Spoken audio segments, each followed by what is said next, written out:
Welcome everybody, this is Denny with my YouTube channel, Why Is This True? And joining me today from North Carolina is Lorgen. And she's an author, a researcher, and a consultant in anomalous trauma, offering hypnotherapy, coaching, and telephone consulting services. She's the author of two extraordinary books, The Love Bite, Alien Interference in Human Love Relationships, and her more recent book, The Dark Side of Cupid, Love Affairs, the Supernatural, and Energy Vampirism. Eve Lorgen is dedicated counseling and hypnotherapy professional, author, anomalous trauma researcher, Hatha yogi, and Taoist Chi Gong practitioner. She began her pioneer work with the alien abductees, milabs, and mind control victims while earning her master's degree in counseling and psychology in 1992. She also holds a Bachelor of Science degree in Biochemistry and worked in the biotechnology industry for 7 years. Eve started a support group in 1994 in San Diego County, California for experiencers of anomalous trauma and continues to consult with anomalous trauma clients worldwide today while living in western North Carolina. She was a close associate of the late Barbara Bertolic and is dedicated in continuing and expanding the work of the late Dr. Carla Turner. So thank you so much for joining me today. I really appreciate you on my little YouTube channel. And I was telling Eve earlier that that I found her kind of late in terms of how long you've been doing this. I'm a latecomer, but I have found a huge amount of corroboration through other material, not to mention Barbara and Carla Turner, but also in the channeling, the video channeling work that I'm doing with Carl Mollison. So with that, I'd like you to do whatever part of the introduction that I didn't cover, and we can just start having a conversation here. Well, you did the intro, so I don't have to repeat myself. Yeah. I think about, oh my God, I've been doing this for many years, and almost embarrassed that there's not more information out there. But, this is an ongoing research topic and interest of mine. And as I move forward into working with clients and doing my own research and my own life experiences, I've kind of veered away from, let's say, the UFO, ET, alien abduction topic as my primary focus of research. And it's not because it doesn't happen or it's not very interesting that things are really happening. It's just that I feel like I want to put my energies and research towards something that's going to be more profitable towards our own freedom and insight from the things that are basically compromising our freedom as humans and our souls. So I found out basically a lot of the dark side that was happening within the, quote, alien abduction, visitation, contact thing. And I owe a lot of my honor and appreciation towards Barbara Bartholek, who has passed on, as well as the late Dr. Carla Turner. Mm-hmm. Of course, my colleagues who've helped me over the years with my support group days, James Bartley and others that have helped me along the way in understanding the more intricate things that happen within the lives of people who are having ongoing alien abduction or visitation, or they may be having what I call the military abduction. And now they're calling it, quote, the secret space program stuff, because they have to put on the names that bring in attention or maybe more of a positive view of this phenomenon, which it's, as time has progressed there, I think is more advanced technologies used to help disguise what has been probably going on for a long time. And I think this is actually an ancient phenomenon for the human race, but it's playing itself out in the way that it is in our contemporary society with high technology. So I like to go back to, what did we know in the ancient days that could help us today, so that we don't get off track in the distractions and what I call the window dressing of all this secret space program and these different ETs and what they're doing. And pretty soon we're distracted and not knowing how they've just played a magic trick on our mind and our consciousness and our energy. So as my books have shown, most of my research came about from noticing the relationship manipulations and how certain love relationships were being engineered by, let's say, the alien handlers of a particular person who had multiple experiences, and how that was playing out sometimes in their marriages, or what we call the love obsession, or the drama of the love obsession, two people being bonded to each other in these contacts, sometimes on board the craft or the ship, and then they would meet each other later in life, or in a support group, or at a conference, or across the country, or whatever. And then this whole love obsession, very profound connection would take place, which led them to believe that they met their soulmate or their twin flame. But then it might play itself out with a lot of uncomfortable drama and paranormal activity, and increase in the alien visitations and the harassment and the weird stuff. So I felt like this is worth investigating because there's more here than what is presenting itself. So that's really what my second book was about, The Dark Side of Cupid. Okay.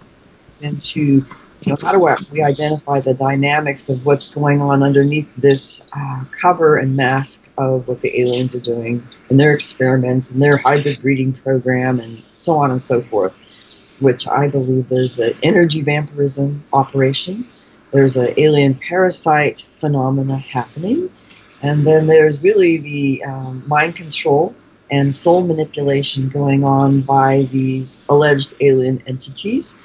So that's what we've discovered, even through love relationships, and how they're actually doing this within love relationships and even within our own belief systems, and so that we keep ending up in their lap as the farm.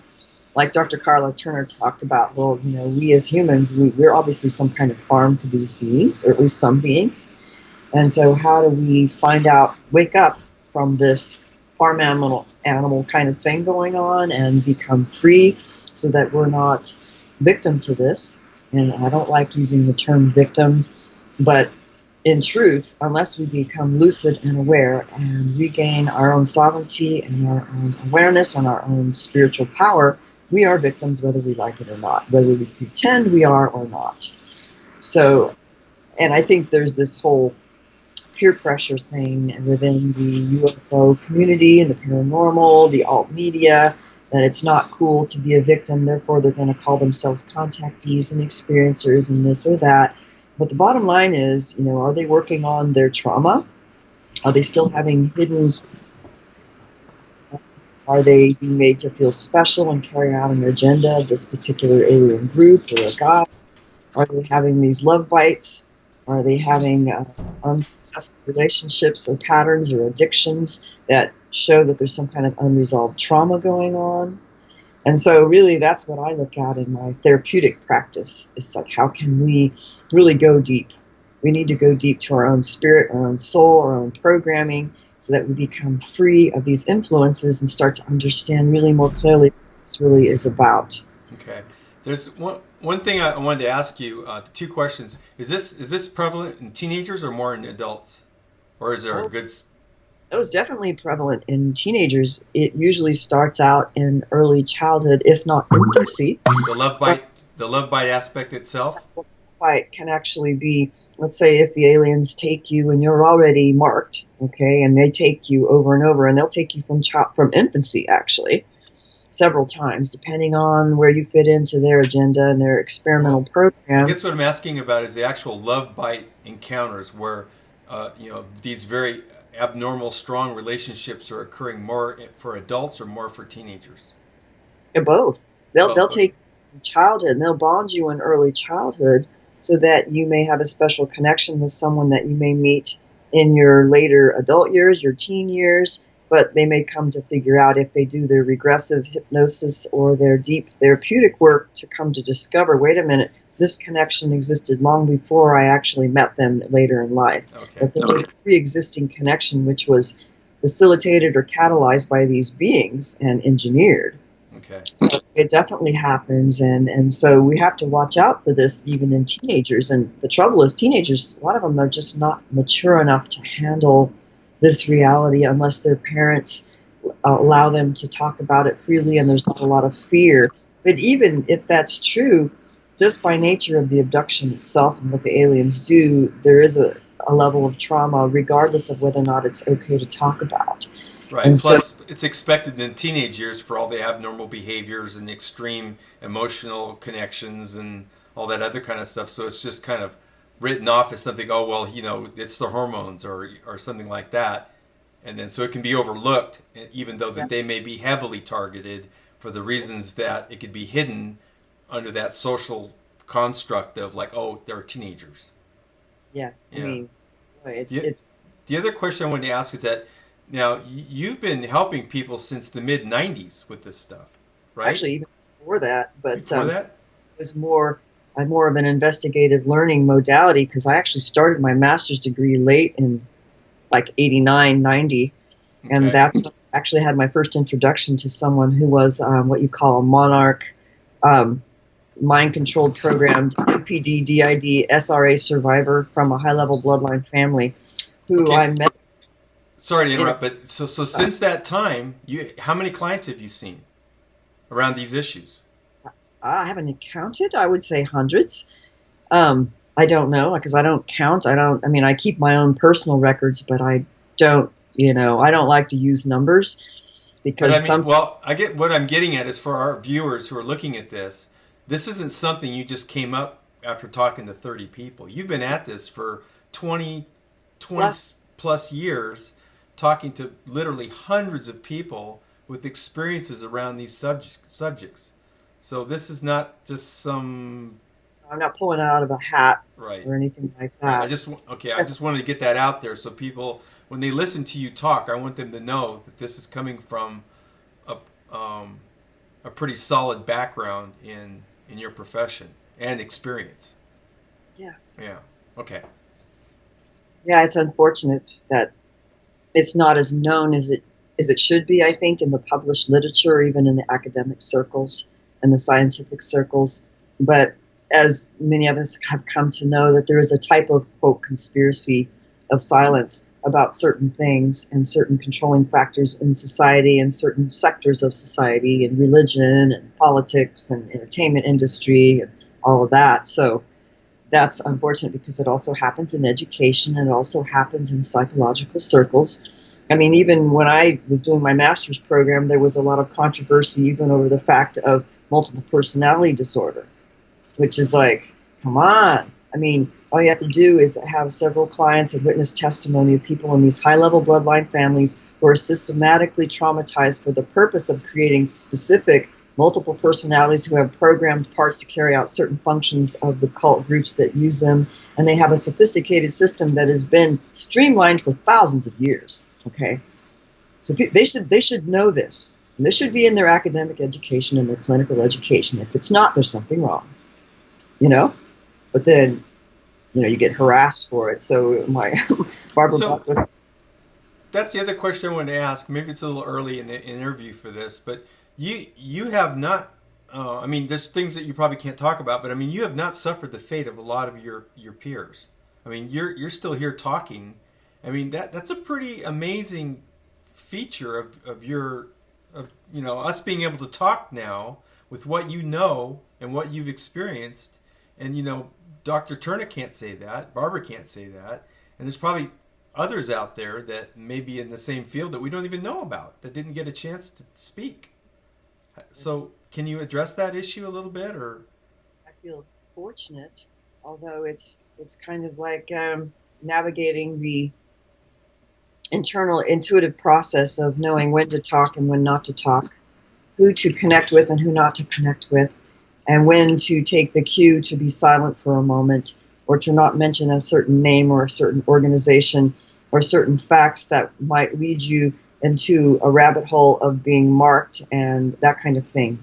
For example, in the professional circles, let's say, well, every state has different licensing types of qualifications and how you become, let's say, a licensed therapist. So if you are not licensed under that state, you actually can't call yourself a counselor or a psychologist. You have to move around it in certain legal ways of speaking so that you can't come under fire of being accused of something and then have them pull your license or do some such thing. So there's actually some good people who've had their licenses revoked or have been called into question of their credentials because of publicly speaking about, let's say, alien abductions or some conspiracy issues. So they have to be careful and they have to work very independently and work around that kind of probability in the society, because when you realize who's running, the academic and the peer pressure and the whole 9 yards. I don't even want to go into it because I want to do what I feel is the most important in terms of the effectiveness that I can be for my client, and then go in that fashion. So that means foregoing fame and fortune and money and saying certain things that I know to be true, or I might even know certain facts, but I forego that in order to see, well, what can I do for people that is for the greater good and also for my survival, because I don't want to end up like so many of my colleagues have ended up. Right. So that's unfortunate. Yeah. But I think today in particular, there's much more out, and that since the internet in particular, there's been much more freedom, and that they can't really put a lid on everything. They try their best, and it's, Right. even with the latest Google algorithms of what websites get traffic and which do not, have compromised many people's visibility and many people's businesses overnight by the artificial intelligence systems that are run by the large mega corporations that are already controlled by what I call the counterfeit spirit that what the Gnostics knew about thousands of years ago. That is still a problem, that remains to be a problem, and is still playing itself out. So this is why I don't necessarily view it from a contemporary standpoint of the whole ET thing and the secret space program and disclosure. It's like, oh my God, here we go again. People are people. They are predictable. They have certain personality patterns and certain forms of predictability that has always been and always will be based on how humanity has been engineered and played by these same forces that they knew about thousands of years ago. So we need to employ more ancient knowledge and knowing of a problem that's just playing itself out under many masks. So that's why I don't really play on the popular opinion of the story of this or of that or this alien or this group or that group. It's all part of the same game. Mm-hmm. So then it simplifies things, actually. It helps simplify, understanding the nature of this and understanding how to identify the problem, let's say, with a client and the presenting symptoms or the presenting problem, be able to identify the problem area so that we can come to a solution and a strategy towards freedom and resolution. Right. So that's how I like to work, because otherwise it gets very complicated very fast and turns into a distraction of all this other stuff that really gets in the way of using valuable time and energy and focus that we can do to benefit somebody. Right. So in some respects, it is safer now to be talking about what you're talking about, just by virtue of the data flooding that's going on right now. You can actually get lost in the sea of information and disinformation. Yeah, I got off Facebook for that reason, because I was starting to notice that it's like a manifestation of a kind of parasite running many people in society. It's similar to what I think Carlos Castaneda talked about, the foreign installation of the mind parasite that's running us, that's running many people, that's running technology. So you're going to see this rampant in things like Facebook, unfortunately, where it's like in this attention deficit disorder problem, and people like rushing around to get heard or to be seen or have their posts seen, and it's like a ego competitive thing with attention deficit disorder to the nth degree. And it's based on an addiction to technology that's actually changing our psychology and our spirituality. Mm-hmm. Mm-hmm. So it's a kind of programming that's happening subtly through technology, and this is, the whole AI thing is a very hot topic right now. But I am noticing this over time, since I'm old enough to know what it was like before the internet and before cell phones, and when people still could communicate one-on-one and learn how to communicate and have emotional intelligence, as opposed to, it's as if this whole Asperger's syndrome is magnified now in a lot of the younger people and people who have become used to technology as a form of communication instead of something more organic and authentic. So, and this creates a problem with what I call the mind control and the ease of people being manipulated in mass. So we really don't need the technologies as much as I think we think we do, although it has helped us in terms of a global connection of information access, which is a good thing. Mm-hmm. a lot of good things that now, I mean, we're able to meet like-minded spirits and people from across the world where we felt very isolated and as if we were alone. Mm-hmm. And we see things more quickly and know that, you know, we are not alone. And so one of the biggest complaints and unfortunate things that happen to people who are waking up, right, or people who are, let's say, recovering from trauma, such as mind control and MK Ultra programs, or alien abduction, where they know they're in a secret space program, they're in some kind of program, and they know they've been used. And they feel isolated when they wake up, because when you wake up, you become less popular because you're out of the bell curve of mind-controlled consciousness, or you're waking up. So as you wake up, you become a minority, and therefore you become more isolated, and some people may work against you because of what is running them. So it's like in the Matrix movie, remember, where, you know, they wake up and then some people who are so programmed by their program that they're acting out in the Matrix that they will work against you to the point of killing you to maintain their program. So you have to operate like a multidimensional spy who understands the true nature of what we're dealing with here. We're dealing with a lot of people who are completely programmed and controlled by this artificial mind parasite that until they wake up, they're somewhat dangerous and unpredictable. Humanity can be that way. So we have to work with people where we can help wake them up and wake up that authentic part of them that can hopefully at some point override the programming of the counterfeit spirit, which the Gnostics knew about, which religion actually promotes the counterfeit spirit through the guise of being God religion. So, and that's very unpopular to the structures that run society, obviously. Right. So that's why Gnostics were always like killed out as heretics and burned to the stake and all manner of things. So not many survived. They had to go in secret. So a lot of information, let's say really good information and knowledge, has gone underground and in secret and remains that way. And so this is one of the things that I'm finding as a woman and as someone who's intuitive with, let's say, the spiritual realm of understanding things, that there's an intuitive aspect coming to a knowledge of the truth of realization that doesn't have anything to do with information in the external world, that has to do with historical data and scientific evidence and blah, blah, blah. And in our world, we value scientific evidence and archaeological data and history that can be proven by the rational mind, which has been overvalued to such a point that it's drowning out that other voice of gnosis. And that is a problem, because red herrings can always be planted in the external world and even within the rational mind. So, and I'm not saying that science is not good, because I was a scientist. Okay, I was trained to think like a scientist and an creative person.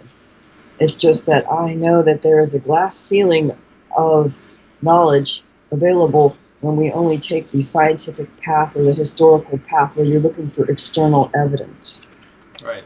And that at some point we have to go into the frontiers of the mind and the frontiers of self-knowledge, and that could be a scary, nebulous kind of place. Right. It's a dimension where science doesn't really have a place.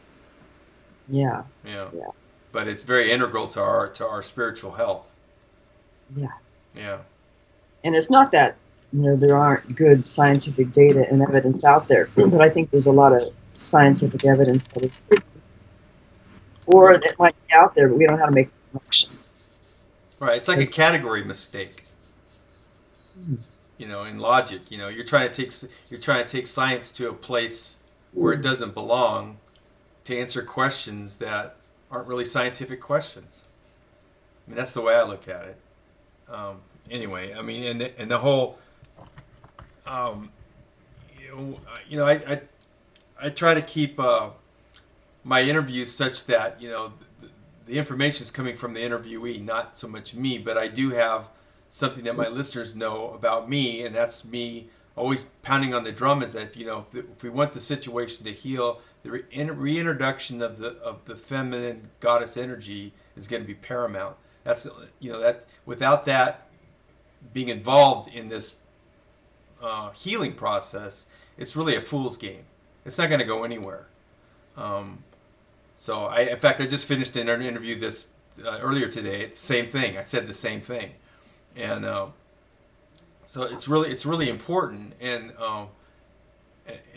this discovery of you and Barbara and Dr. Carla Turner, and it needs to be brought to the fore again, and this information needs to be brought to people's attention again, because it's going to be very productive.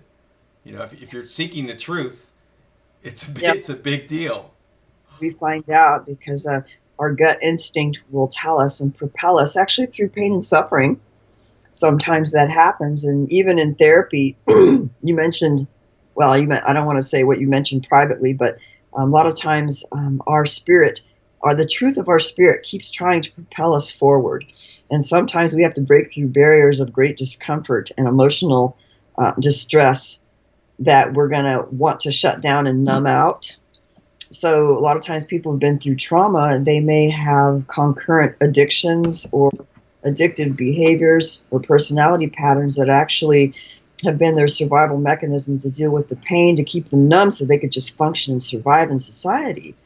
But you have to fight against that. There's like a compulsion to stay numb and to avoid some of those uncomfortable memories or feelings. So if we can get through those layers and listen to the wisdom of the spirit and follow that lead by just being willing, then we can get through all the gunk. And then the addictions will actually fall away as we listen to our spirit and we become more online with that.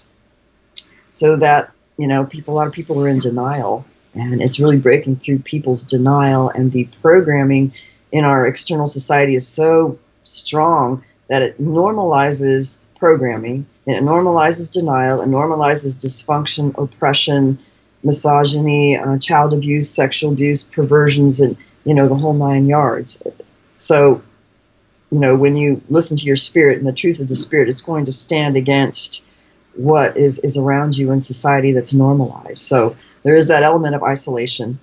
But I think that the thing that has helped me is over the years, it's been difficult because, I've had my problems too of, a divorce and, realizing these different love bite things that happened to me. Why I wrote my book, that I've had friends that I've met over the years in different parts of the world that I've been able to stay in contact with over the years and learn from each other and be able to maintain friendships, even though they may be from afar, that love and that connection and that sharing is what really gave me the strength to continue. And so never forget the power of our connections and our friendships and our support for one another, even though we feel alone maybe in our own community that we live in. And that we sometimes have to live this secret life because you don't want to make waves, and God forbid, if you make a scene, when they're doing those vaccine shots at Walmart or whatever it is. I got a story behind that one, but you know what I mean. It's always a delight to know that we have friends that we can connect with, and a little love goes a long way in creating miracles and shifts in our life, and to never to give up hope that we're alone, because there's a lot of people who come to me, they're targeted individuals, or they've been destroyed by some psychopath predator spiritual guru who's a complete host for a draconian entity who's like vampirized them to the point of them being on disability and near death, and they can't get help and they're not believed. And so I hear a lot of these horrible, desperate stories of people that's very heartbreaking. So, but a little bit of love does go a long way, and people can recover and survive. And even though they may believe that it's hopeless, I don't believe it's hopeless, not at all. So, no, not with people like you out there. It's not hopeless at all.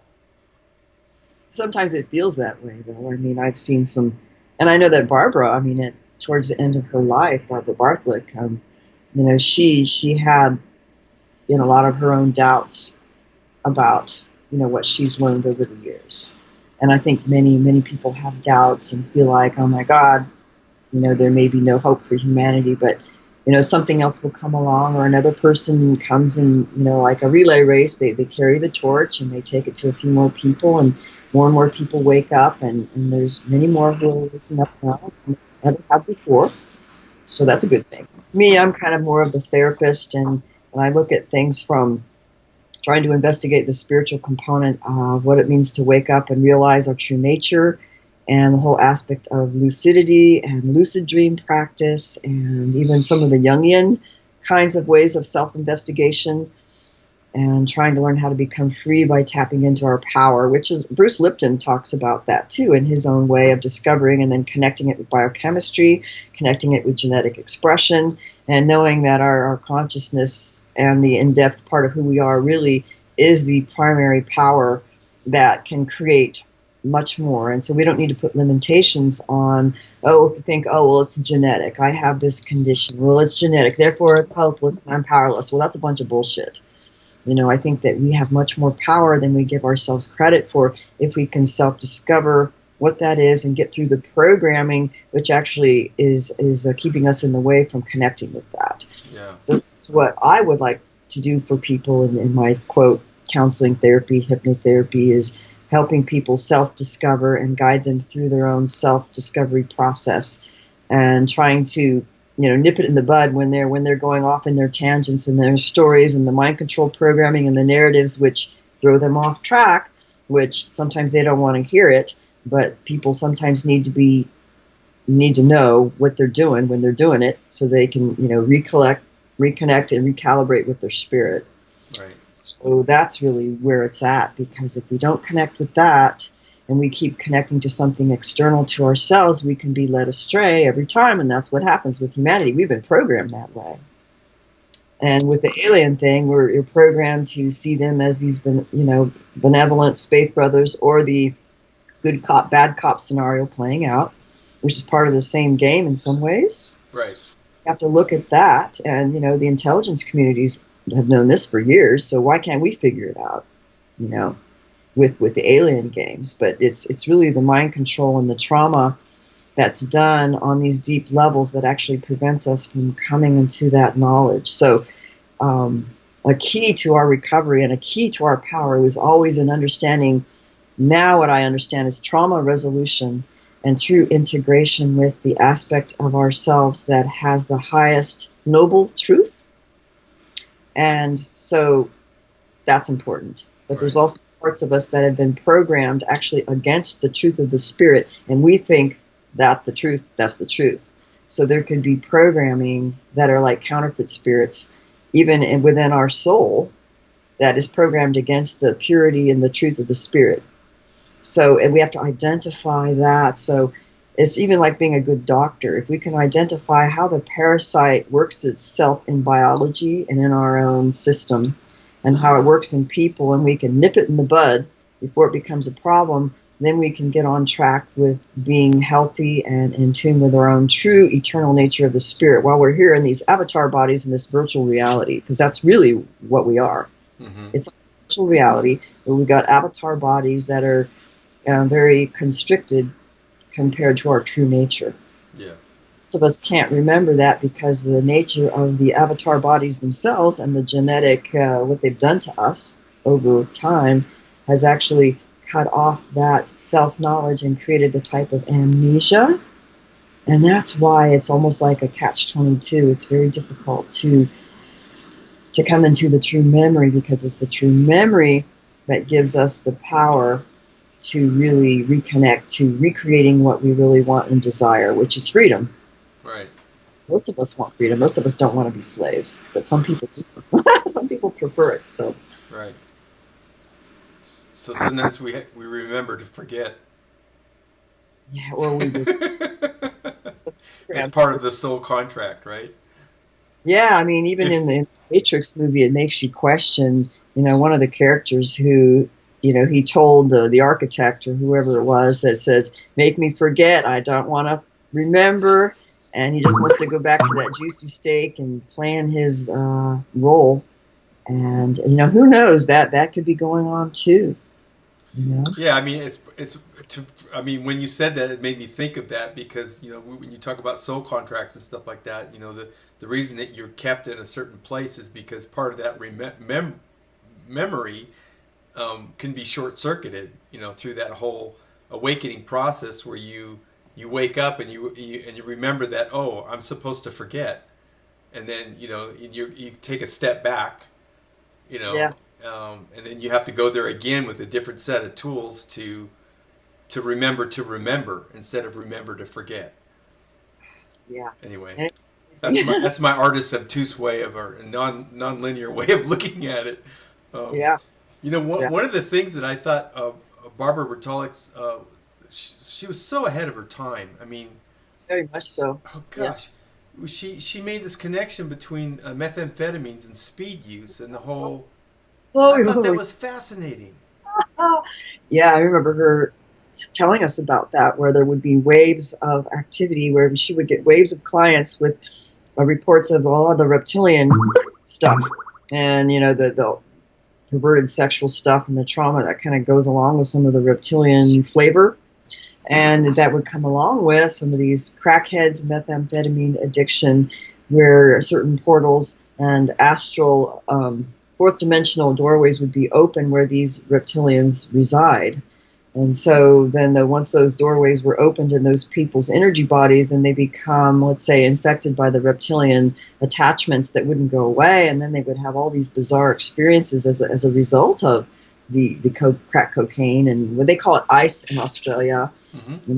There's different words, but I even got an email from someone who had done his own research of the methamphetamine connection with the reptilians and the astral fourth dimensional doorways that are open, because a lot of the darker manipulative beings will reside in control from that arena, like astral programming and how to hack into your dreams. But he said that even taking Adderall, which is a attention deficit disorder pharmaceutical that's very much prescribed for a lot of people, that drug does the same thing. And it has a similar quality in that he actually had attachments and reptilian invasions as a result of taking Adderall. And he knew about this from the methamphetamine thing and from doing his own research and personal experience. But the good thing that he learned was that when I guess he was listening to these Tibetan bowls and some of these sacred temple sounds and frequencies, that the reptilians, they could not handle those frequencies, and they would get very, very agitated and have to leave.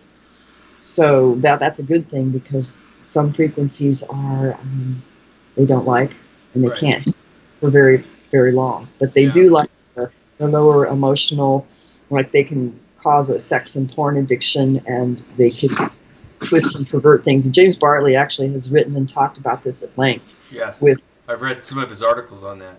Yeah, I mean, have colleagues who also have had clients with some of the darker elements of the reptilian programming and abduction and sexual abuse, and how they try to twist their sexual orientation to create perversions and associations in their mind. And so that actually is a reality, and that actually has happened in MK Ultra as well, right? Where they will deliberately put, like, on the screens, on video screens, in fast subconscious programming of violence and blood along with sexual arousal, so that they can create those connections and to cause someone to have arousal during violence, or want to cause violence to get sexually aroused, kind of thing. Right. So that actually happens, and they can do that, and it's a brain function, and then once they make those connections, it's kind of hard to undo. Right. So the reptilians are notorious for that. Apparently, even after recovery, like say someone stops using meth, they still have the hooks. I mean, the hooks, once the hooks are created, just by virtue of stopping the meth, for some people, doesn't stop the connections or the manipulations. An attachment, because the attachment is maintained. So, once they get rid of the attachments and they can seal the energetic boundaries that were created, like holes in their aura, for example, or ways that were permanently opened in their psyche, I think that those doorways can be closed with just good ethical practice and doing your energy work, like even certain Chi Gong practices, and harmonizing your energy and eating healthy, and really focusing on ethics and harmony and integrity, and working on your heart you can clear out your energy system from some of these attachments. And I Right. think that's why a lot of addictions remain, or maybe there's a glass ceiling of effectiveness even in certain 12-step groups, is because an attachment's present and it's functioning on this other level of reality that they haven't been able to address. Right. And Well, in so, a lot of the 12-step groups, they want to acknowledge that phenomenon. You know, like an empty attachment is part of the addiction, and it's like, what are you talking about?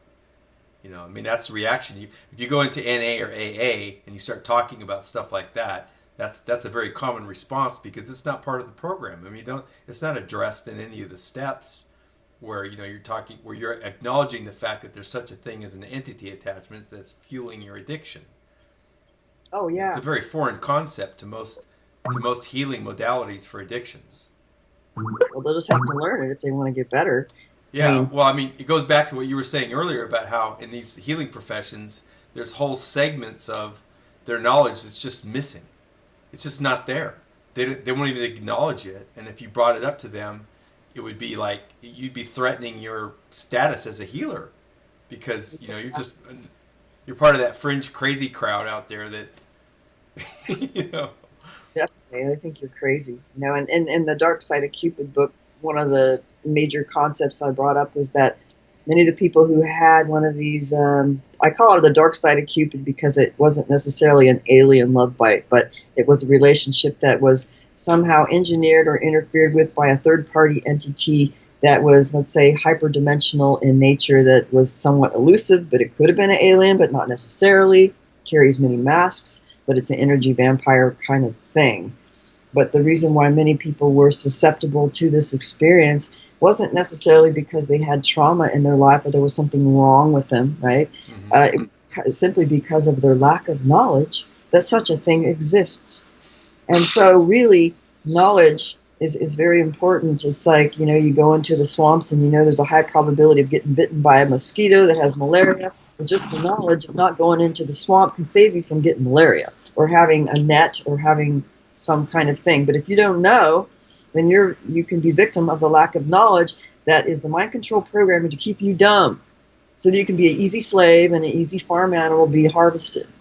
So it's like, well, you have a choice.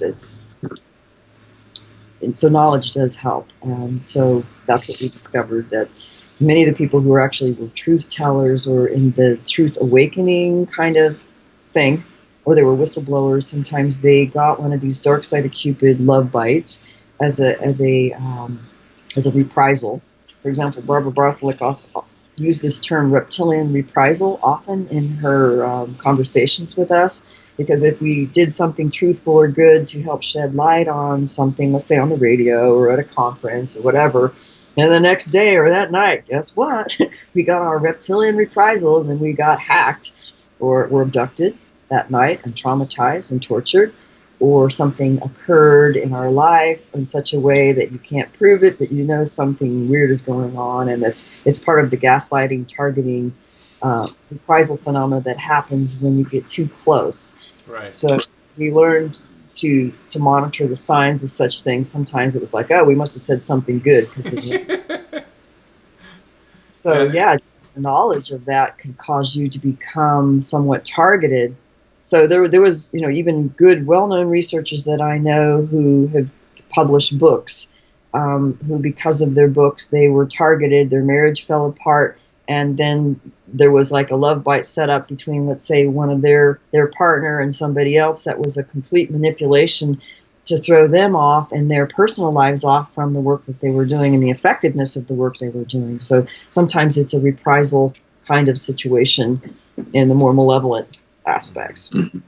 But originally, we just discovered it through the alien abduction experience where, why would these people who were having these alien abductions suddenly have these love obsessions and connections with these other individuals who were also abducted?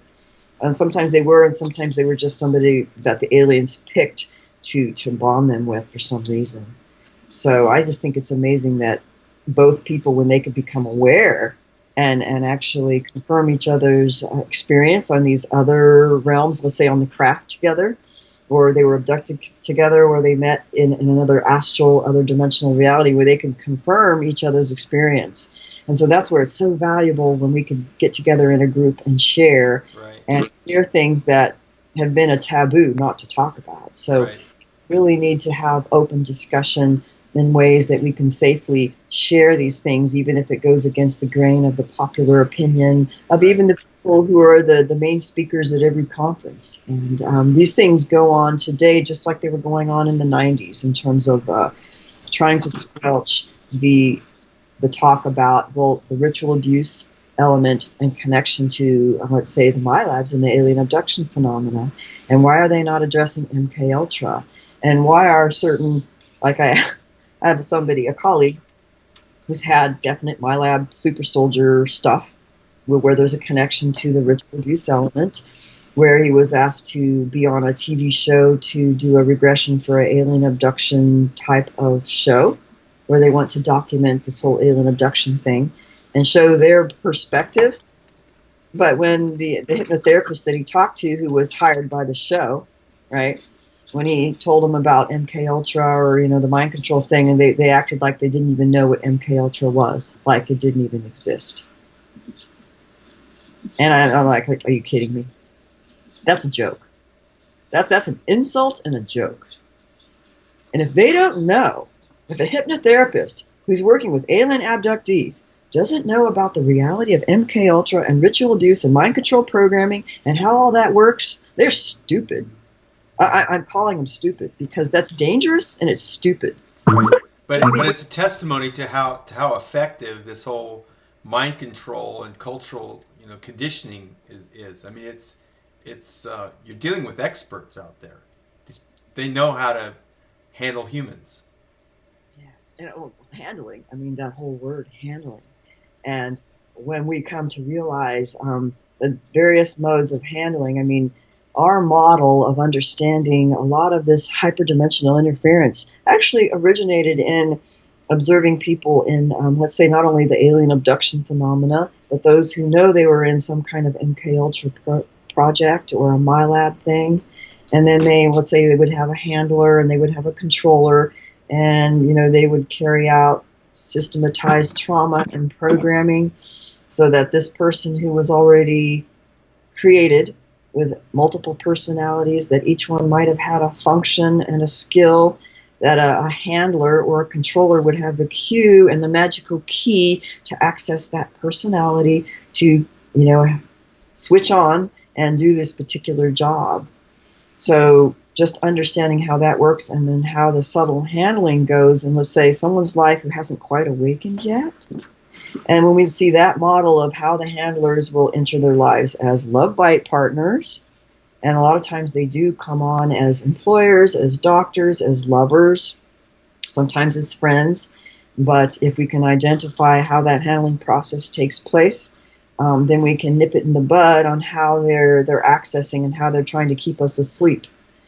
So this is important in order to understand not only how handling occurs on a human level, where let's say the handler is very aware of what they're doing and they're doing their job, let's say like in a government capacity, it's more overt and obvious. But in reality, what we have is what we call the interdimensional handling aspect, where we have this, let's say a Draco or a reptilian or an alien that's basically hosting a human vessel or organic portal, right? Sometimes that's what we call them.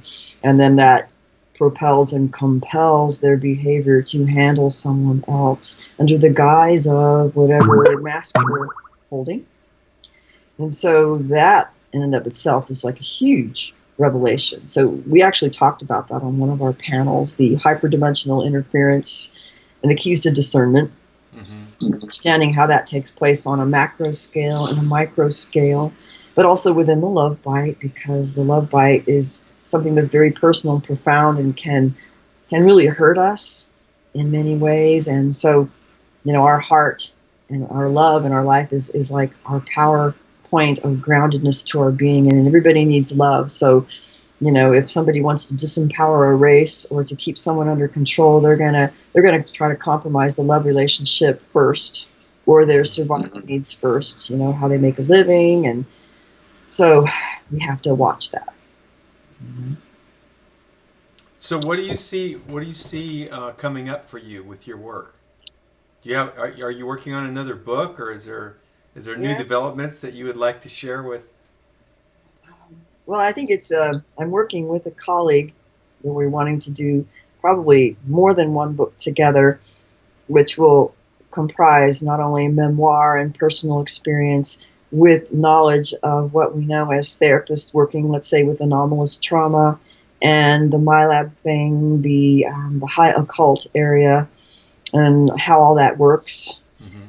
But in my own personal life, I'm wanting to shift gears to be more effective on other levels of understanding this and working with this so that I can kind of bypass the, let's say, well, I'm going to use a metaphor. There's mathematics and there's algebra and then there's calculus.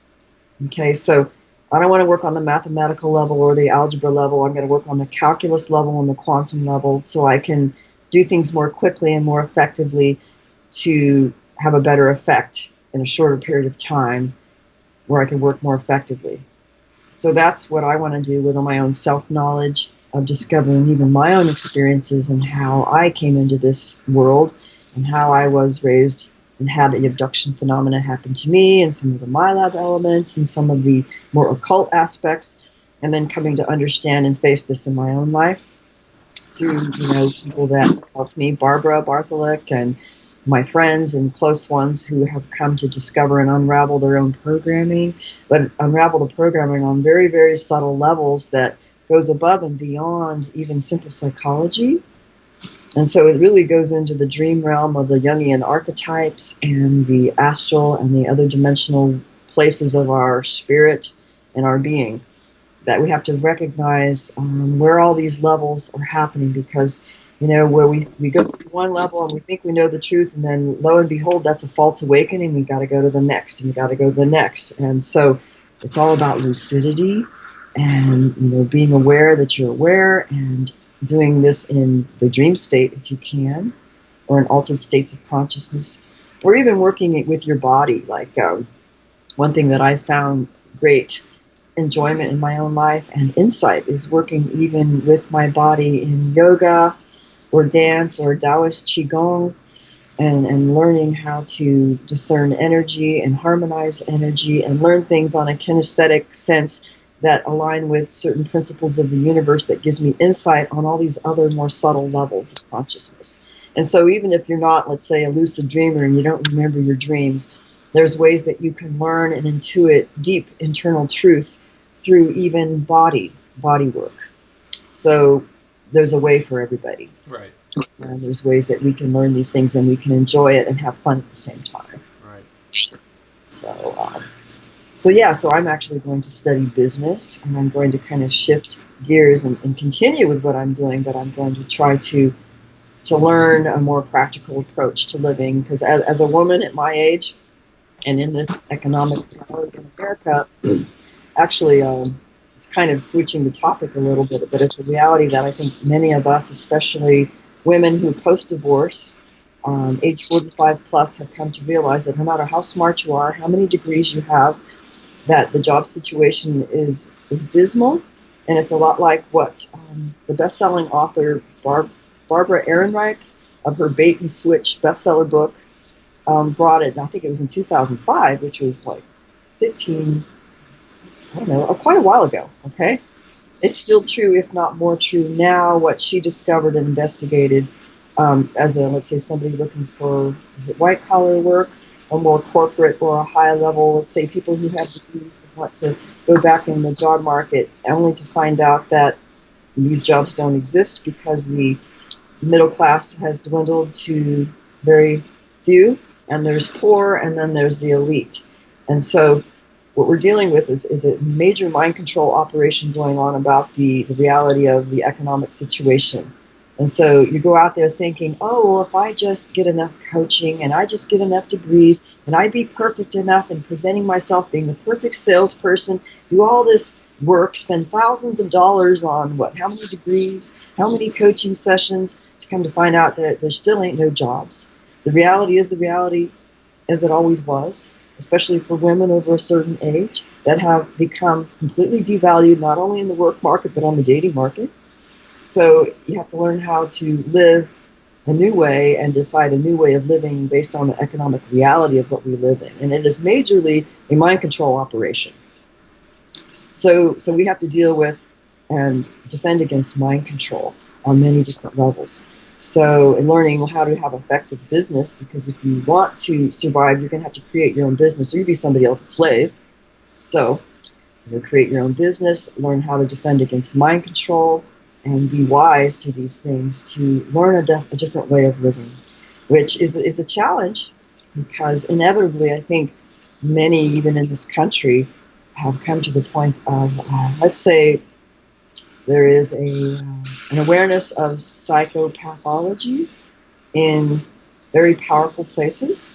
And let's say the narcissist, or the narcissistic abuse and recovery movement, or the psychopathology education movement, where we're learning that, let's say, cult and gurus, or let's say cult abuse, and certain cult leaders who are abusive are psychopaths in nature, right? And even in my book, The Dark Side of Cupid, we talk about the hosted psychopath, which was the partner displaying these vampiristic and completely psychopathic characteristics for many of them.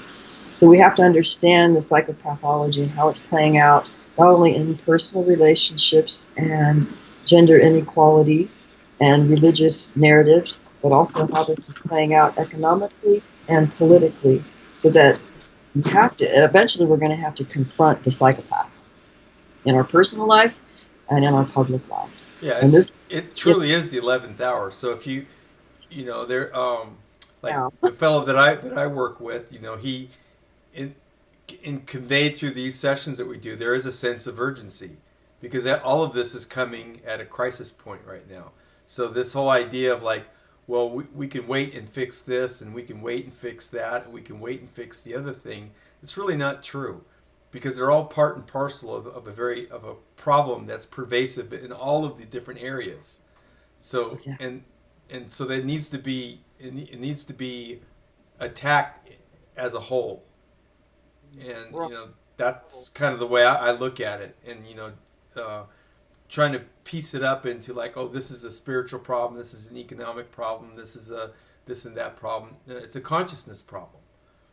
And you know that, and if we tackle it on that level, I think it's going to be more productive and quicker, because we don't have time to screw around anymore. It's time for people to act. Yes, I mean it's something that I've learned in my personal life, where I sometimes use the metaphor of in a movie, and I think it was called Sleeping with the Enemy, where as we awaken to the realization that we're sleeping with the enemy, or we're in occupied territory of the enemy.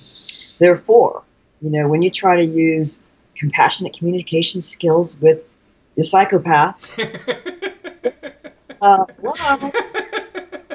it doesn't quite work real well, and it could be quite dangerous, because when you confront the true psychopath, who is a controller and prone to violence and control and punishing tactics and gaslighting and the whole targeting, right? Right. So we realize there has to be a wise method of confronting the reality of the psychopath without inciting the violence and the unsafety element. And so that's what we're dealing with, is how to mitigate the lack of safety when we're dealing with a lot of psychopaths who run wild in very powerful positions. Right. So, you know, what do women do who have been abused for years and they want to get out of a relationship? Well, sometimes their first strategy is to want to go to marriage counseling and talk about the issues. Well, sometimes that works with somebody who still has a soul, okay, and that are not completely hosted by some kind of whatever, right? Sometimes that works, but more often than not, when you are dealing with a psychopath and, let's say, a predator who's a pedophile, or a high-level mind controller who's already completely taken over by demonic forces, we're dealing with something else. Right. So the standard counseling communication skills tactics are not as effective. So you have to be like a multidimensional operative at a very high skill to deal with these issues. Well, and So that makes me think of what you were saying earlier. You know, these communities of like-minded individuals where a little bit of love goes a long ways. That's the oasis in all of this. Is that, you know, align yourself with that arena, that methodology, and then all of a sudden you got power through that awareness that's shared. And in fact, it's funny you bring that up, because a lot of my insight comes through dreams. And I still do my form of prayer and intention, where I get insights through dreams in different ways. But one of my dreams was actually showing me that sometimes we can have a lot of love, right? And there's a lot of people, let's say in the New Age healing, or the light workers, and they're wanting to do their thing by being all loving, and then maybe they met their twin flame and they try to be this perfect loving mother healer to the psychopath who's never going to change, but they don't know that yet because they think it's their twin flame. And so I deal with a lot of that. But what we're dealing with is, we may have a lot of love, we may have a lot of light, but there's something missing. And there's something missing that I showed in my book, The Dark Side of Cupid. And that's what I call when the red flags are not waking the person up, and they're still falling for, the love bite with their love obsessions. And it's not because love is lacking. They have love, but they're missing the discriminating wisdom and the pure perception of truth that has been obscured by being blinded by the love and light, because the discriminating wisdom was not present, because they didn't heal and integrate the original traumas, right? And so that's what gave them the blind spots. So our blind spots and our lack of discriminating wisdom comes from not only our lack of healing those original traumas, but the mind control programming that normalizes psychopathology in society and in politics and everywhere else. I mean, that's being more blatant, but so it's the discriminating wisdom element, which, intriguingly enough, has a lot to do with the feminine aspect of spirituality. And this is actually known in Tibetan Buddhism and some of the more ancient, like Dzogchen traditions, where they talk about, compassion and skillful means and compassion and discriminating wisdom. And the feminine aspect is more of the discriminating wisdom, actually, whereas the male aspect is more of the compassion and skillful means. But this has to work in harmony to create a more purity of perception that is very effective in true spiritual power and effectiveness in even loving. Mm-hmm. So anyway, to go back to my dream, I was actually shown in my dream that, I had this love to give, but I was being vampirized by being distracted by all these people, like whining and targeted individuals, and everybody needy. And it's like the mama with 12 kids who lives in a shoe he just can't do it anymore, right? Mm-hmm. You have to learn the discriminating wisdom to put forth your energy and love towards those that will benefit, because they're not run by the parasite so much that they just eat you alive and parasite you to death, and then you get the burnout syndrome. So there's a lot of people who, I think, that they need the discriminating wisdom to still maintain love in their lives and be very giving and have that compassion, but learn how to do it discriminately, so that we're able to set boundaries from the predators and the psychopaths and the parasites who just eat you alive and waste your time and your energy. But being able to invest that energy towards someone who truly benefits and truly gives back in multitudes. Have you got into any training? Like you're training other people to do what you do? Not really. I just do. Is that something that interests you at all? Just with close associates. I don't run a school, and I don't believe in doing that. Really, I don't have the time and energy yet. But there was one person in my life who actually inspired me. More than one person, but it was a male who was a mentor and a teacher, and also he was actually a Buddhist, and he was somebody who specialized in post-traumatic stress disorder way back in the era of the Vietnam vets, when they came back from Vietnam and they had all these PTSD issues and alcoholism and trauma and addictions. He was able to identify this and learn this from his own experience, and then do his own recovery. And he got in touch with what some Advaita Vedanta people call our compassionate spacious presence, which is the authentic nature of the deepest core of our being. And so he was able to emanate and be this presence just by being with you and being present and having this compassionate presence be there. He was able to create these shifts in our therapeutic process of healing. And so he didn't really have a magical technique where you can say that he did this and he did that. It was his presence itself, because he was an authentic, compassionate person who had gotten in touch with the own nature of his being and lived through all these things to understand the true nature of trauma and addictions and his own self, to be able to create these shifts in people. And so he did this individually and in group. And so I was able to be in the presence of someone like this and learn. And this is a very intuitive way of working. But when it's there, it's there. And when it's not, you don't get as many effective shifts in your clients. So that's why I don't try to promote this fancy technique and say that I do exorcisms or this or that, because I don't do exorcisms. I believe that people can do this for themselves when they get in touch with their true nature and are willing to release what mind control programming or false narratives they're holding on to, or what fears are preventing them, so that we can do the work ourselves and come back to our own power. So that's what propelled and motivated me to go for a more authentic way of being, by self-discovering this myself, and without running along with all these fancy techniques and NLP and how there's there are a dime a dozen now, all these people out there saying that they do all these wonderful techniques and they could work magic. Well, a lot of them don't really do that. They're not really authentic people. They're just copycats. And so this is one of the things that we're going to write about in our book, is copycat syndrome of what I call as the artificial intelligence kind of manifestation that technology is helping to really propel into society on a greater degree than it has been before. I think it's ancient, that the ancient Gnostics knew about the counterfeit spirit and being able to identify the counterfeit spirit when it's in operation, so that it doesn't get the best of us.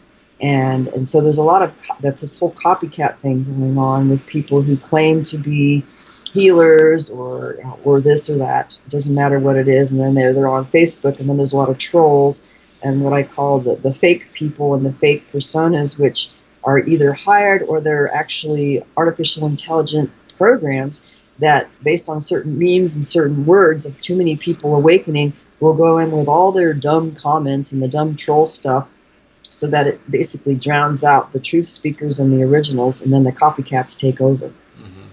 So this is what I saw on Facebook, is that a lot of this copycat thing was taking over, and there's still good people on Facebook. There's a lot of good people. It's just that there's so much of this copycat thing and this troll thing going on that hides the true statistics of those who are awake and what they're really saying and what the true public opinion really is. Right, and the genesis of Facebook really is, that's the story right there. It's like it wasn't made to be, a friendly, healthy place for society. That's not why Facebook was created. It was created for mind control, for large scale mind control. I mean, it probably has its genesis in the Tavistock and Rand corporations. Yeah, and it's in good the Pentagon. That's what it's there for. So when you trace it back, and everything's about being like an investigator, if we can trace back energy and consciousness and money and agendas and behaviors and narratives and belief systems, and then we can come to a much more simplified way of being able to understand, like a doctor, if we can understand the true nature of a symptom and get to the true cause, we can have an effective cure without going through years and years and years and years and years of bullshit, and just get to it quickly. Right. That's what we need to do, is we need to identify the problem, being able to call a spade, and really the spades that are playing in full color right now is the reality of psychopathology run wild. And, how did that happen? And why is it so magnified now? But it's an opportunity to awaken, because it's blatantly in our faces now. So, and being able to call a spade, without getting killed in the process. Right. And I think there's many frontliners who've done that for us, like Carla Turner. Yes. Bartholek and Phil Schneider and Bill Cooper and a lot of these people who've passed on. Yeah. Yeah, that could be great teachers for us now. I mean, it's gonna come back. I mean, from my experience right now, it's coming back in a very unconventional way, in a way that in our popular culture could be easily dismissed and stuff.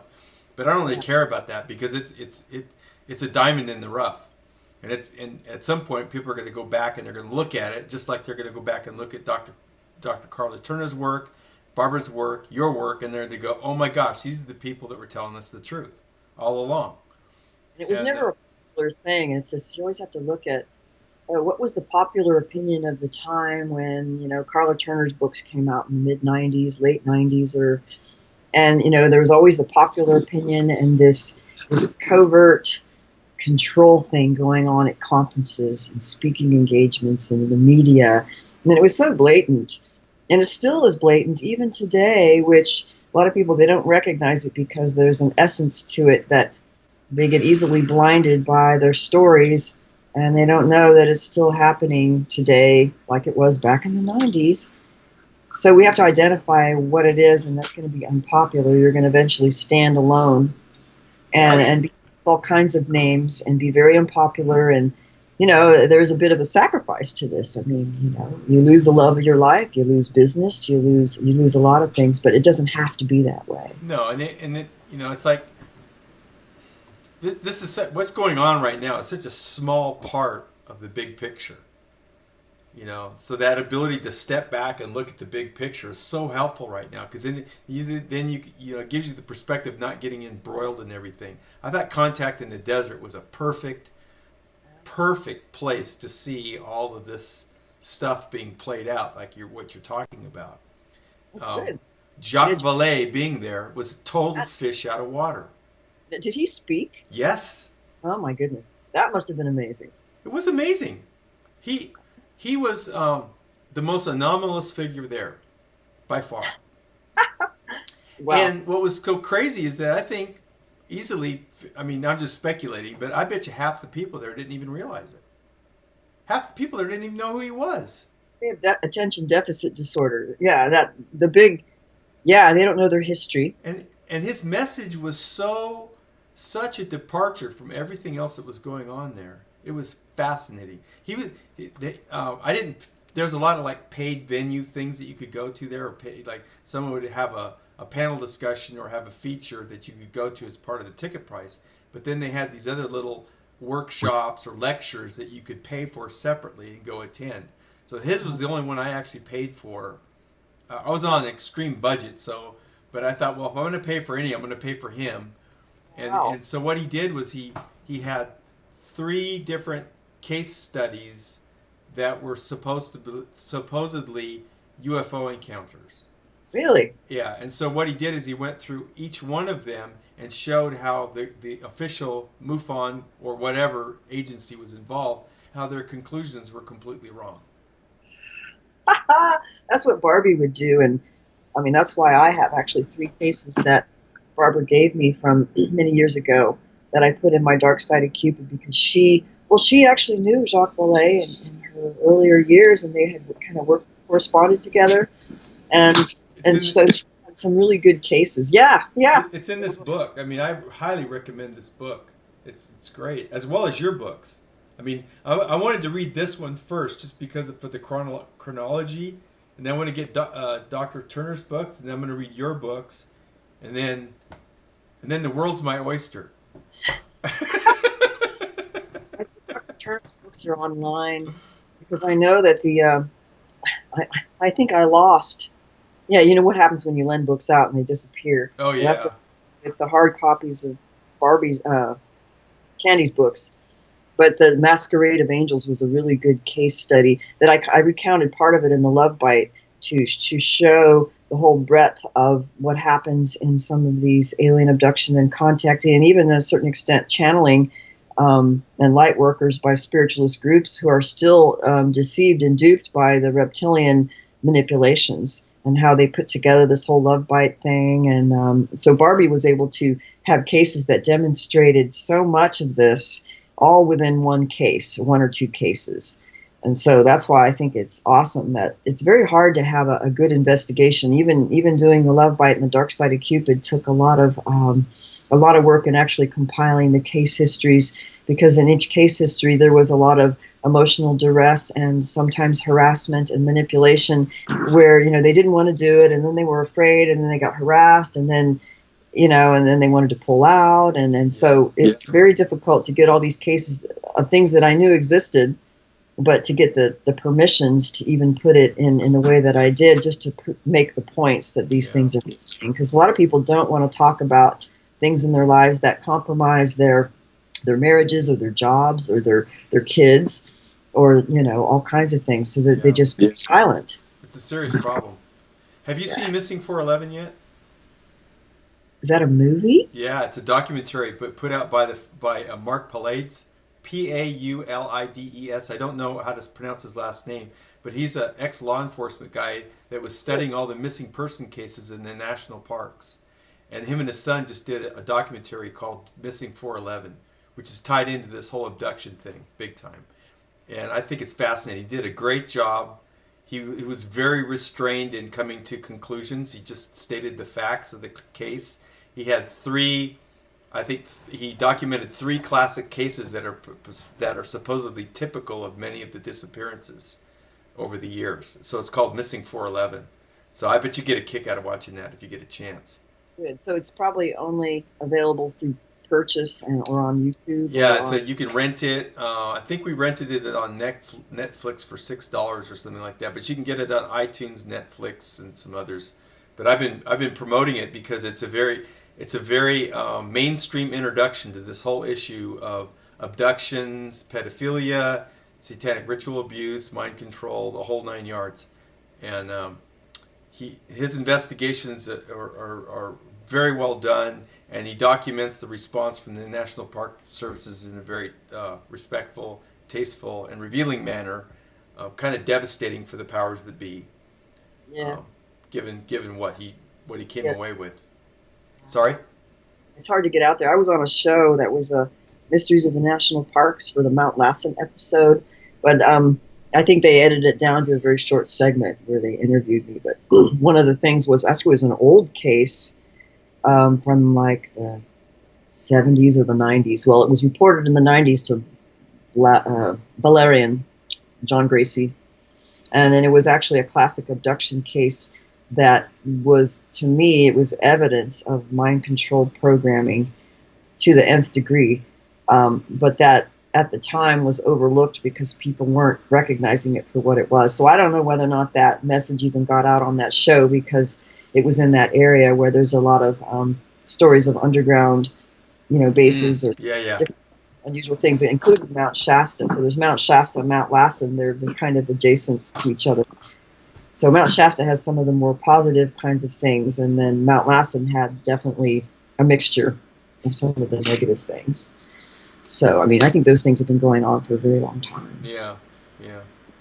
Yeah.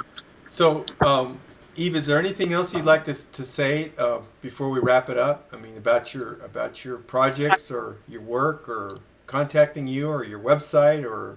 Yeah, my website is evelorgen.com, and I know I need to update, but I have a lot of articles that probably span back from, some of my earliest ones are like 1997. And I've written things over the years. It's just that it's not necessarily easy to find. So I have a lot of articles and different interviews and things that I've done, and radio shows, and then both my books available through my website or Amazon.com, and more radio shows to come. And I still work with clients individually. I'm not doing any groups now, although we have done groups, and we want to do groups in the future, maybe in another location in Canada. Oh. But has yet to be done yet. I think working in groups is good, and it's helpful, because people need to, I think when people can work in groups together, they can come to knowing how to work with each other, because evidently there's issues where we have to come out of being in isolation, only working with one person, but learning how to work within a group where all these things manifest, so that we can create relationships, families, and communities and businesses that is based on truth and ethics, as opposed to the parasite and the mind control programming and how those corruptions keep moving in. because there's a lot of people who want to create something good, but they don't know how to identify the parasite and how those things play out. Their businesses will be destroyed, the relationships will be compromised, and they won't know because they didn't have the knowledge to recognize what the true cause and the origin is. So that's what I want to work with. This is how we can go to the root cause, and so we create something really wonderful, and we'll see. All right. Well, thanks so much for doing this. Yeah, thank you. All right. And thanks everybody for watching, and we'll see you again soon. Bye-bye.